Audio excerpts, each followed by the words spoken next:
मित्रों, आज हम बात करेंगे सनातन के 16 पुराणों में से एक मत्स्य पुराण से जुड़ी हुई एक अति प्राचीन संस्कृति, भगवान विष्णु के प्रथम अवतार, भगवान मीनेश के वंशज, भारत की विशेषकर राजस्थान की सबसे प्राचीन और समृद्ध जनजातियों में से एक मीणा समाज की, और क्यों चैत्र शुक्ल तृतीया को मीनेश जयंती के रूप में धूमधाम से मनाया जाता है।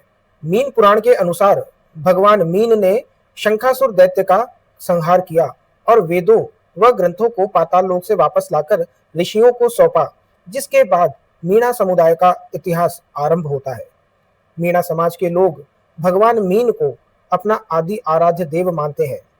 मुनि मगन सागर जी ने मत्स्य पुराण का अध्ययन करने के बाद मीणा जनजाति के गौरवशाली इतिहास को उजागर करने के लिए मीन पुराण को पुनः प्रकाशित किया।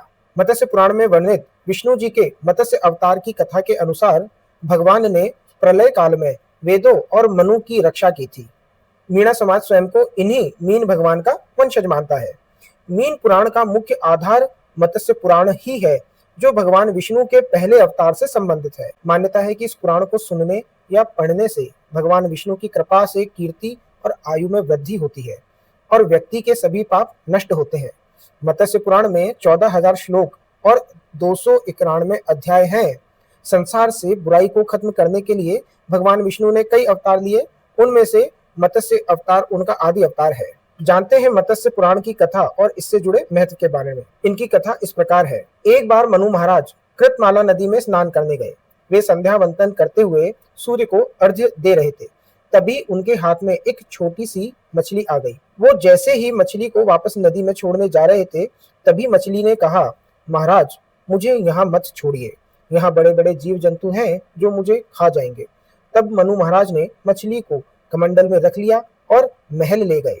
रात भर में मछली का आकार इतना अधिक बढ़ गया कि कमंडल में रहने के लिए पर्याप्त स्थान नहीं बचा। इसके बाद मनु महाराज ने मछली को एक बड़े से घड़े में रखा, लेकिन अगले दिन मछली का आकार और बढ़ गया और घड़े में भी स्थान कम पड़ने लगा।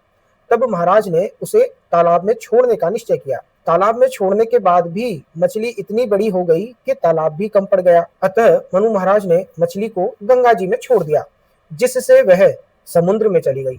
समुद्र में भी मछली का आकार निरंतर बढ़ रहा था। आखिरकार मनु महाराज ने कहा, प्रभु, मत्स्य रूप में हमें मोहित करने वाले आप कोई साधारण शक्ति तो नहीं हो सकते। आप तो सर्वशक्तिमान सर्वव्यापी भगवान विष्णु ही हैं। आपने मत्स्य का यह रूप क्यों धारण किया, बताने की कृपा करें।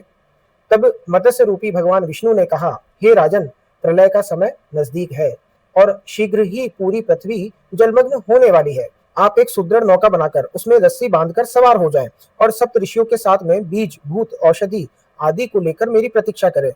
उस महाप्रलय में मैं आपके प्राणों की रक्षा करूंगा। तब उस प्रलय काल में मेरे सींग में अपनी नौका को बांधकर आप सुरक्षित ले जाना और सृष्टि की रचना करना।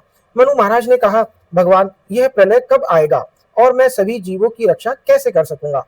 मत्स्य के रूप में भगवान विष्णु ने कहा, आज से लेकर 100 वर्ष पृथ्वी पर वर्षा नहीं होगी, जिस कारण भयंकर अकाल आएगा और इस तपे हुए अंगार की वर्षा करने वाली सूर्य की 7 किरणें जीवों का संहार करने में ग्रहण हो जाएंगी। पाताल लोक से ऊपर उठकर संकर्षण के मुख से निकली हुई विषाग्नि और भगवान शिव के तीसरे नेत्र से निकली अग्नि भी तीनों लोकों को भस्म करती हुई भभक उठेगी। इस तरह सारी पृथ्वी जलकर राख का ढेर बन जाएगी। तब संवर्त, भीमनाद, द्रोण, चंडबलाहक, विद्युत पाताक और शौण जैसे 7 प्रलय कारक मेघ हैं। ये सभी अग्नि के द्रव से उत्पन्न हुए जल की घोर बारिश करके पृथ्वी को डुबा देंगे।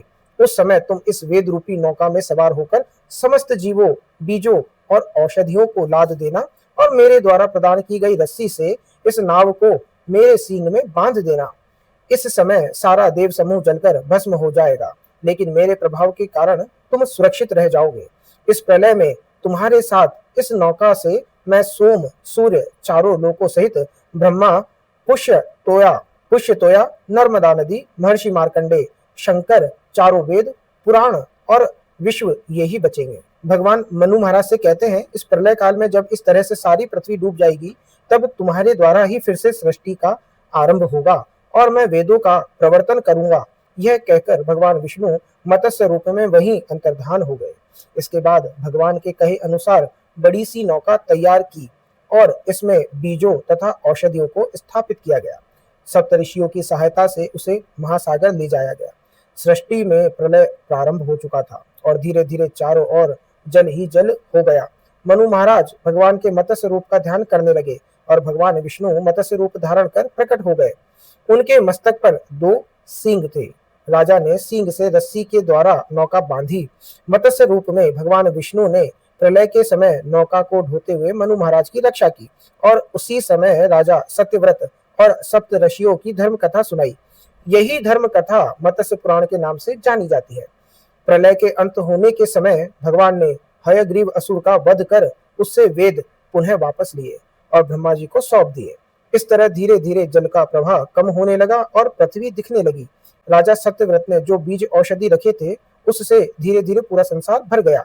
इसके बाद ब्रह्मा जी ने मानसी सृष्टि की रचना की, लेकिन उस सृष्टि का कोई परिणाम न देखकर दक्ष प्रजापति मैथुनी सृष्टि से संसार का विकास करते हैं। यही राजा सत्यव्रत 7वें वैवस्वत मनु हुए, जिनका समय आज भी चल रहा है और हम सभी मनु की संतान हैं।